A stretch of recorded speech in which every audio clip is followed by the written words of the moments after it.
crush it with Maize-X canola. Maize-X Seeds is 100% focused on Canadian farmers. Your source for high-performance grain, silage, and grazing corn, as well as soybeans and, new for 2026, canola.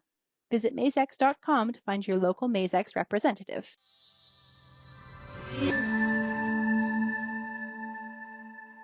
Farm Credit Canada is out with a new report talking about the $12 billion trade shift, Canada's opportunity to diversify food exports beyond just the United States. Here to talk about it is Farm Credit Canada's chief economist. It is JP Gervais. JP, it is great to chat with you. Always good to see you, Sean. Thanks for the invite. Okay, man, so lay the goods on us here. I guess, what are the numbers as we sit here today? How important is the U.S. market to our food and beverage exports? 76%. So that's the number, right? 76% goes to the US. Not too long ago, about 5 years ago, we were 67% of all our food exports and beverage exports would go to the US, right? So over time, over the span of 5 years, we've been becoming even more reliant on the US. And that's not a bad thing. I want to put that out. It's not a bad thing. Largest economy in the world, located next door. We got all sorts of, trade concerns and the relationship and all that sort of stuff. We are going to need the US. This is not about getting rid of the US. This is just about like risk management, growing, and how can we think of beyond the US? That's really the key here. The US, 76% of our food exports go to the US. On the ag side, if you look at primary commodities, it's 31%. So the reason why we focus more on food is, from an ag standpoint, if you think of grains and oilseeds, or the crops as well, we're very well diversified. We are selling a lot to the world, whereas on the food side, we probably have opportunities here. So you talk in the report about maybe getting to more of like a 50% of the trade being in the U.S. There's three suggested approaches that you bring up. One, strengthening interprovincial trade. Two, leveraging existing free trade agreements. And three, establishing new international trading partnerships. All three of those make sense. How do we make them happen, JP?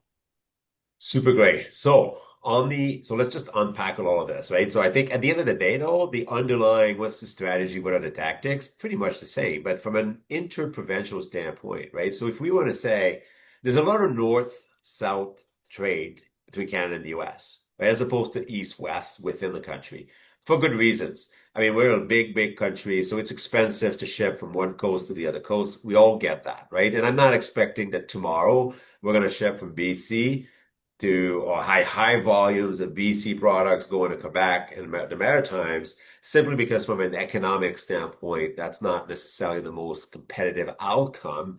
And we would have to think really outside the box with making this happen. But if you unpack this, you pick a target, you can argue, is it 50%?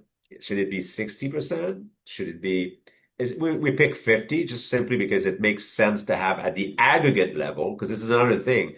It's not a one size fits all food sectors equally able to get to a diversification target. So we're going to ask in the report, we ask more of some sectors that we think is easier to diversify, right? And I'll park that in a second. So that's one thing. But at the aggregate level, we say, all right, 12 billion is getting from 76% going to the US to 50. Mm-hmm.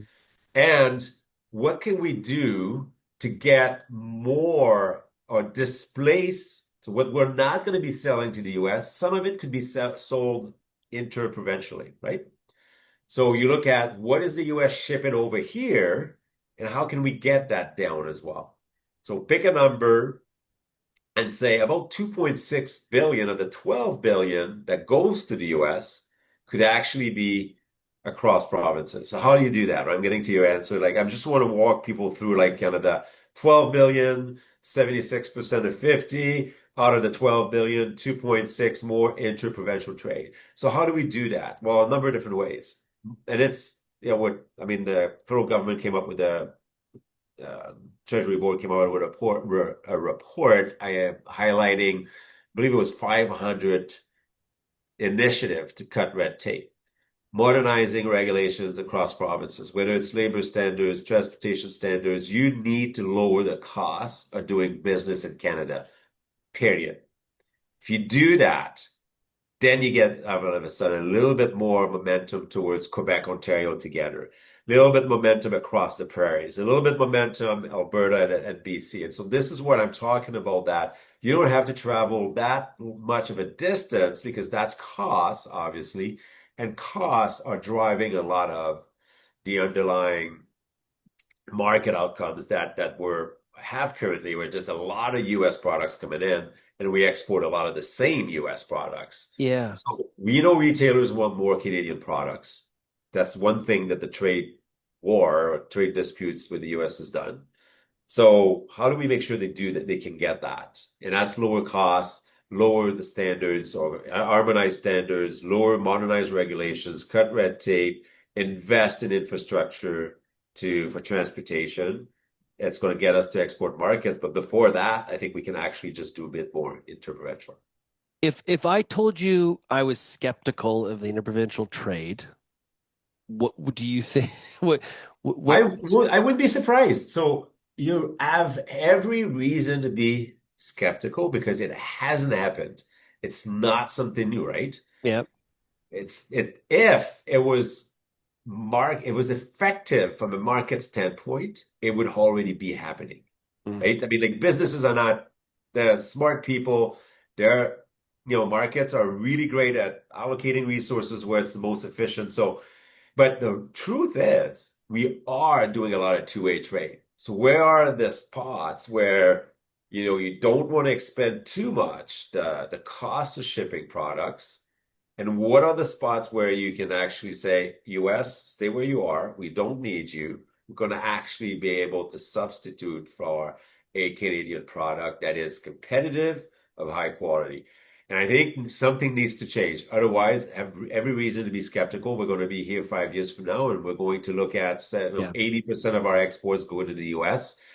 And we're going to face maybe tariffs even more. I don't know. And so, yeah, I'm absolutely 100% every reason to be skeptical, but there is potential to change. That's the one thing. And this is why, what's the target? Well, 50 is arbitrary. Um, and then even how we went about saying out of the 12 billion, how much is interprovincial is arbitrary. There's lots of math, lots of logic behind this, but at the end of the day, pick a number and try to work towards that is kind of the message of the report. Point number two is leveraging existing free trade agreements. And I remember an interview that I did with the late Jim Carr going back, this is a while ago now. And I remember at the time he was talking a lot about how like we've got some free trade agreements in place we're not really utilizing to their Yeah. fullest extent, and trying to create more momentum and getting information out to businesses in terms of, hey, you produce this product, we like sort of some hand holding, almost like a concierge, like, okay, like this product actually there's a need for it in Spain or France or UK or whatever, or China. I guess that one makes a lot of sense because if I'm a small I'm fabrication, or I'm making something, I got some sort of product, and I've been selling it in North Dakota for the most part, or South Dakota. That's been my market. But if somebody tells me or helps me, assist me, I probably haven't even thought about the Spanish market, whether there's an opportunity or not. How do we make this happen? Because this seems to be there seems to be some opportunity in this one. Yeah, we don't market ourselves really well. We probably need some coaching, 100%. So your concierge type of service, that's something that absolutely that would make a big difference in making sure that we go with the Canadian businesses in the foreign markets where we think there's potential. We got 15 trade agreements in Canada, 51 countries, two-thirds of the GDP in the world. So that's significant, right? I mean, and most of these agreements are 90% plus tariff-free access, and in a lot of cases, 95% and more. So at the end of the day, there's an opportunity. It helps getting your product in a market. Um, so what we did is, you take out the interprovincial trade we can do, you're left with, 9.5 billion, let's say, or a little less than that. And you say, all right, what are the markets that are growing?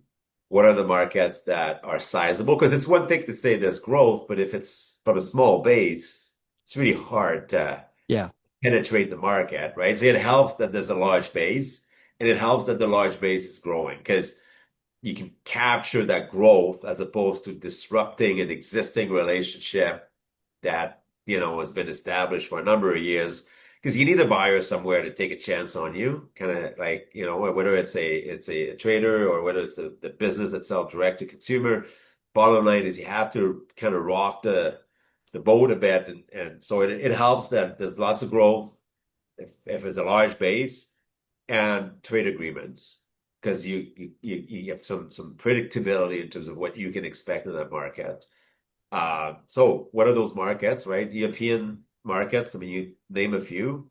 Obviously, right, and then we've been saying this, like, why are we not? Like, it's one thing to blame Europeans to say, wow, they're not living in the spirit of the trade agreement, and not. But at the same time, like, what can we control? How we look inward and say, well, that's an alliance that we want to expand on and promote and enlarge. So there are opportunities there, depending on the sectors. Again, right? Not one size fits all. Not all sectors. Mhm.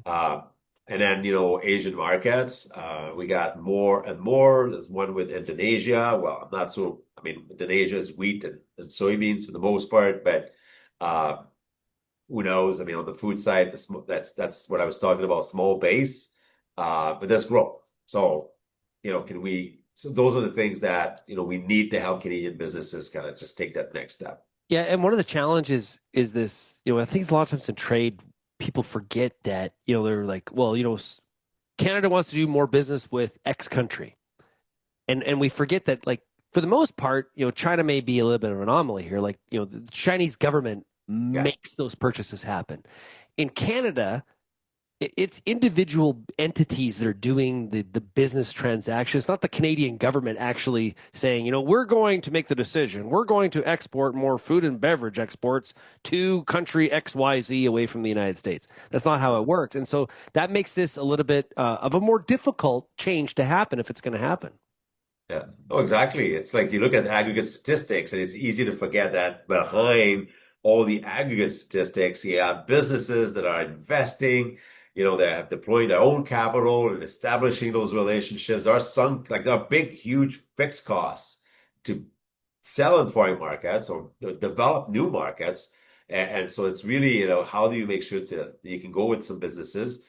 And at the end of the day, to develop new partnerships, you also have to be thinking about, like, from a competitiveness standpoint, how do we make sure that we're the most efficient or as efficient as possible when it comes to logistics, transportation? It's a big country. So, whether it's to process, add value to primary products that come from the prairies to the coast, maybe transform in the prairies, ship to the coast, whatever that organization of the market looks like, you have to invest in making this more cost efficient. Otherwise, it's just not going to happen. Yeah, fascinating stuff. I encourage everybody to check out the report. You can find it at fcc-fac.ca. We're also going to have a link in the story here at realagriculture.com. JP, thanks for joining us. Always a pleasure. Thanks, Sean.